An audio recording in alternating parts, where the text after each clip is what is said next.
Tragedi Terra Luna, UST, dan Bitcoin.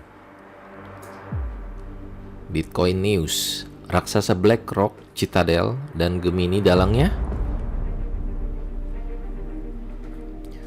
Tragedi runtuhnya harga Terra Luna dan Terra USD atau UST membetot publik dunia.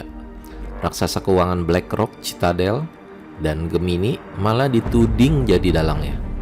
Begitu naifkah Do Kwon jikalau rumor ini terbukti benar? Harga Terra Luna jatuh sejadi-jadi sebesar 99,66% dalam 24 jam terakhir. Ini sekitar 0,01487 US dollar berdasarkan data dari CoinMarketCap Jumat 13 Mei 2022 dini hari.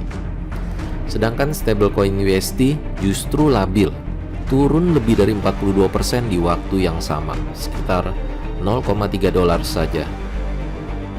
Ini situasi pelik nan rumit yang dimulai sejak 8 Mei lalu.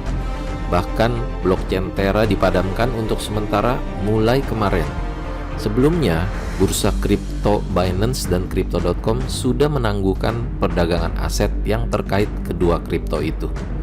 Sementara Do Kwon, si pendiri Terra, jadi bulan-bulanan warganet pencinta kripto karena dianggap gagal mengendalikan situasi. Beredarlah kabar yang tak kalah derasnya bahwa raksasa keuangan BlackRock, Citadel, dan bursa kripto Gemini adalah dalang dan otak di balik kekacauan ini. Pun lagi terkuak pula masa lalu Do Kwon yang disebut oleh mantan karyawan Terraform Labs sebagai otak di balik proyek stablecoin yang gagal, yakni Basis Coin. Lantas mengapa rumor BlackRock, Citadel, dan Gemini dituding sebagai penyebab utama dan bukan pihak Terra Labs? Ini fakta-faktanya. Tragedi Terra Luna diduga akibat manipulasi pasar sistematis 3 perusahaan ini. Setidaknya ini semua berpangkal dari cuitan yang lalu dihapus oleh pendiri Cardano, Charles Hoskinson pada Rabu 11 Mei 2022 lalu. Ia menggugah gambar berisikan teks tentang bagaimana cara ketiga perusahaan itu merusak harga Terra Luna dan USD, termasuk Bitcoin secara sistematis. Gambar itu ia terlihat hasil screenshot dari aplikasi Telegram atas nama Ana. Berikut ringkasan isinya. BlackRock dan Citadel meminjam 100.000 BTC dari Gemini.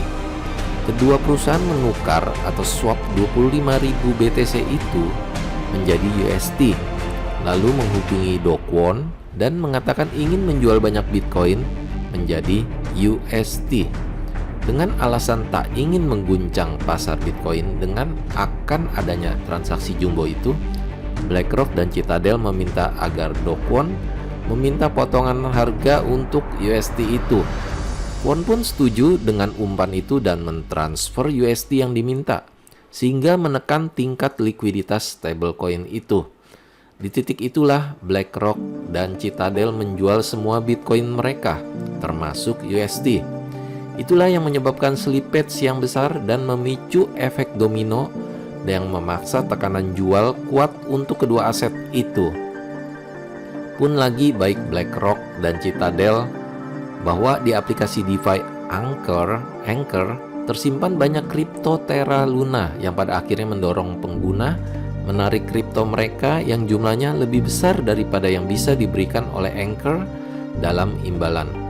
Karena aksi jual kripto Luna semakin deras, tidaklah heran USD kehilangan pasak utamanya dan menjadikan nilainya tiap lagi 1:1 terhadap dolar US.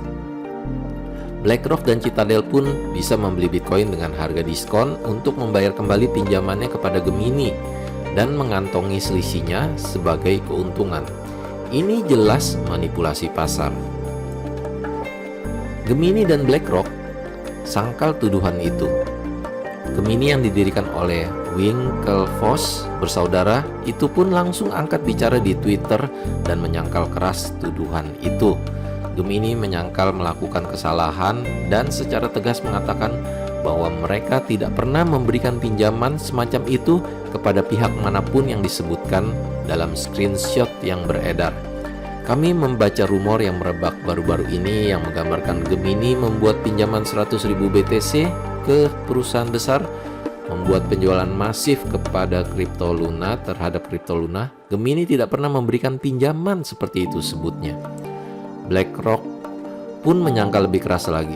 Rumor bahwa BlackRock memiliki peran dalam runtuhnya USD adalah keliru. Kami tidak pernah menjual dan membeli USD, kata Logan Kovler, juru bicara BlackRock kepada Forbes. Kedua perusahaan semakin dalam di bisnis kripto. Baik BlackRock dan Citadel tak asing di bisnis kripto ini. BlackRock misalnya memainkan sentimen pasar sejak tahun 2020 dengan memuji-muji keunggulan Bitcoin sebagai aset masa depan. Langkah terbaru BlackRock adalah berinvestasi di Circle sebesar 400 juta US dollar. Perusahaan penerbit stablecoin USDC ini dikelola oleh bersama dengan bursa kripto ternama asal US, yakni Coinbase. Sedangkan Citadel pada Januari 2022 menerima investasi 1,15 miliar US dollar dari perusahaan Ventura besar, yakni Sequoia Capital and Paradigm, yang ingin menggunakan teknologi perusahaan untuk membawa kredibilitas ke pasar kripto. Di atas itu semua, pertanyaan besarnya adalah, jika itu benar terjadi, apakah begitu naifnya, begitu polosnya seorang Do Kwon memakan umpan perusahaan yang sebagian rekam jejaknya juga hitam, seperti yang dipaparkan di sini? Tidak ada yang tahu ya guys. Kalau menurut Anda bagaimana? Ya kasih pendapat di kolom komentar ya. Demikian Bitcoin News hari ini. Semoga bermanfaat. Salam dahsyat. See you guys.